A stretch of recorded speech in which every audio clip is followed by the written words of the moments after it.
Hello friend, आज lesson third है आपका फिजिक्स में और टॉपिक हमारा है इलेक्ट्रिक पोटेंशियल। सबसे इम्पॉर्टेंट पॉइंट ये है कि इलेक्ट्रिक पोटेंशियल अर्थात वैद्युत विभव। वैद्युत विभव में आप देखेंगे कि वैद्युत क्या होता है और विभव क्या होता है, ये चीज़ आपको बहुत ही ज़रूरी है जानना। जैसा कि आप यहाँ देख रहे हैं इलेक्ट्रिक पोटेंशियल, इलेक्ट्रिक का मतलब होता है चार्ज से, अर्थात अगर कहीं पर आवेश है तो उसे हम वैद्युत की गणना कर लेते हैं, ठीक है।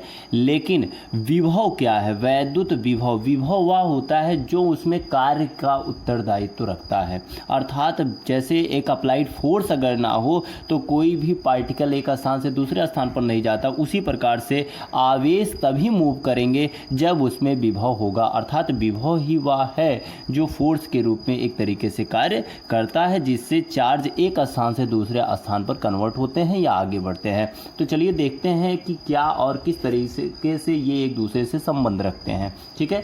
तो ये तो आपकी बेसिक इंफॉर्मेशन थी वैद्युत विभव के बारे में। अब देखते हैं कि वैद्युत विभव क्या होता है।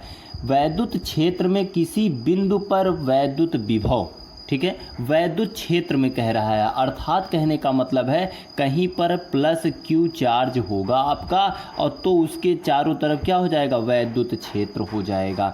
और इस चार्ज के चारों तरफ वैद्युत विभव किसी बिंदु पर, मान लेते हैं इस बिंदु पर अगर हमें ज्ञात करना है तो यहाँ कोई पार्टिकल आवेश हमें रखना पड़ता है। तो वैद्युत विभव किसी परीक्षण आवेश Q नॉट को अनंत से उस बिंदु तक, जैसे मान लेते हैं एंड सो ऑन कंडीशन ये अनंत तक है, तो अनंत से इस बिंदु तक लाने में किए गए कार्य, अर्थात जो वर्क डन W होता है, किए गए कार्य तथा परीक्षण आवेश, किए गए कार्य तथा परीक्षण आवेश के मान की निष्पत्ति को उस बिंदु पर वैद्युत विभव कहते हैं। तो चलिए देखते हैं क्या और कैसे कह रहा है। निष्पत्ति का मतलब होता है डिवाइड फॉर्म में, अर्थात जैसे कहने का मतलब है V = W/Q, अर्थात किए गए कार्य, किया गया कार्य और परीक्षण आवेश Q नॉट की निष्पत्ति। निष्पत्ति का मतलब आपने बताया कि उसको अपान में लिखते हैं, तो निष्पत्ति को क्या कहते हैं?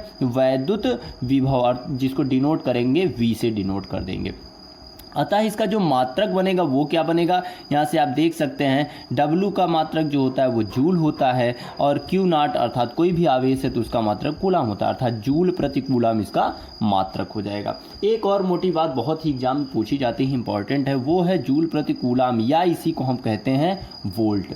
अब यहाँ पर वोल्ट तो कन्वर्ट हो गया, बट यहाँ एक और क्वेश्चन बनता है कि 1 वोल्ट की परिभाषा क्या होती है। तो इंपॉर्टेंट पॉइंट आपका मैंने यहाँ नोट कर दिया है, वो क्या है कि 1 वोल्ट की अगर हम बात करते हैं तो 1 वोल्ट क्या होता है। तो 1 वोल्ट के लिए अगर देखेंगे एकांक परीक्षण आवेश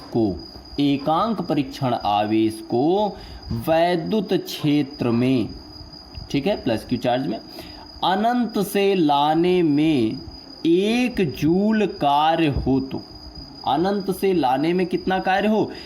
एकांक परीक्षण आवेश हो और 1 जूल कार्य हो अनंत से ले आने में, तो उत्पन्न विभव का मान 1 वोल्ट कहलाता है।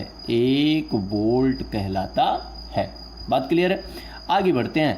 अब 1 वोल्ट की परिभाषा बहुत पूछी जाती है। देखिए यहाँ से भी 1 वोल्ट की परिभाषा आप निकाल सकते हैं। जैसे यहाँ पे कोई भी चीज़ हो तो उसके सामने अगर कुछ ना हो तो वहाँ पर हम लोग गणना कर लेते हैं 1 की, वहाँ पर हम गणना कर लेते हैं 1 की।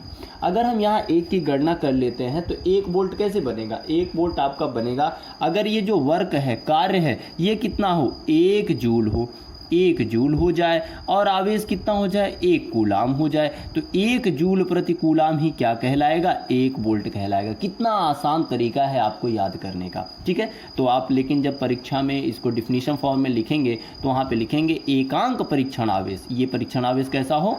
1 कूलाम का हो। अर्थात ऐसा भी कह सकते हैं 1 कूलाम परीक्षण आवेश को अनंत से लाने में यदि 1 जूल कार्य करना पड़े तो उस जो विभव का मान होगा वो 1 वोल्ट कहलाएगा। ठीक है, बात क्लियर है। आगे बढ़ते हैं, वीमा की बात कर लेते हैं कि वीमा इसमें कितनी आएगी, कैसे आएगी। तो वीमा देख लेते हैं। वीमा 1 वोल्ट है तो उसका हो जाएगा क्या, मैंने बताया जूल अर्थात कार्य का, कार्य बटे यहाँ आवेश की बात हो जाएगी, कार्य बटे आवेश हो गया। तो कार्य की जो बीमा होती है वो होती है ml की पावर -2 t की पावर -2, ये कार्य की बीमा होती है, आपको याद होगा। नहीं निकालना आता है तो कमेंट कीजिएगा जहाँ IIT चैनल पे जाके, तो वहाँ से मैं आपको बीमा निकालना बता दूंगा, जो कि आप क्लास 11th में पढ़ चुके हैं। ठीक है, अब यहाँ पर आवेश का जो बीमा होगी वो AT होती है, आवेश अर्थात Q = IT, I का A होता है और टाइम का T होता है, तो AT बन जाएगा। ठीक है, इसको हमेशा बड़े ब्रैकेट में लिखते हैं, ऐसा आप ध्यान रखिएगा। तो यहाँ से ये ऊपर जाएगा तो ये t की पावर -2 है, ये t की पावर -3 में कन्वर्ट हो जाएगा, a जो है a इन्वर्स में हो जाएगा। इस तरीके से इसकी बीमा जो आएगी निकल कर वो ml की पावर -2 t की पावर -3 a इन्वर्स हो जाएगी। चलिए आगे बढ़ते हैं।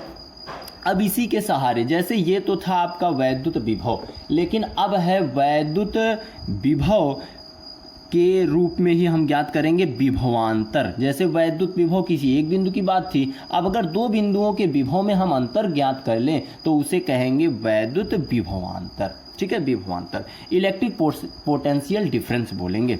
तो यहाँ पर देखिए क्या हो जाएगा, आपका आ गया इलेक्ट्रिक पोटेंशियल डिफरेंस, वैद्युत विभवांतर। तो वैद्युत विभवांतर के लिए मैंने यहाँ पर आपका एक जो है डायग्राम क्रिएट किया है, और ये है, यहाँ पर मान लेते हैं +Q एक क्या है, आवेश है, और ये +Q आवेश से कुछ दूरी पर एट पॉइंट A ले लेते हैं, एट पॉइंट B ले लेते हैं।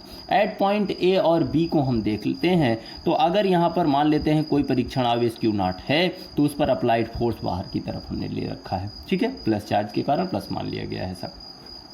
तो यहाँ पर अगर हम कहें कि किसी परीक्षण आवेश को A से B तक ले आने में या B से A तक ले आने में किया गया कार्य अगर W हो और परीक्षण आवेश Q0 हो, तो इसको इस तरीके से प्रदर्शित किया जाएगा। कैसे किया जाएगा, देखिए क्या इसकी डिफिनीशन बनेगी, वो बन जाएगी आपकी कि वैद्युत क्षेत्र में किसी परीक्षण आवेश को एक बिंदु से दूसरे बिंदु तक ले जाने में किए गए कार्य तथा परीक्षण आवेश के मान की निष्पत्ति को उस बिंदु का वैद्युत बीच क्या कहलाएगा, विभवांतर कहलाएगा। बिंदुओं के बीच विभवांतर कहलाएगा।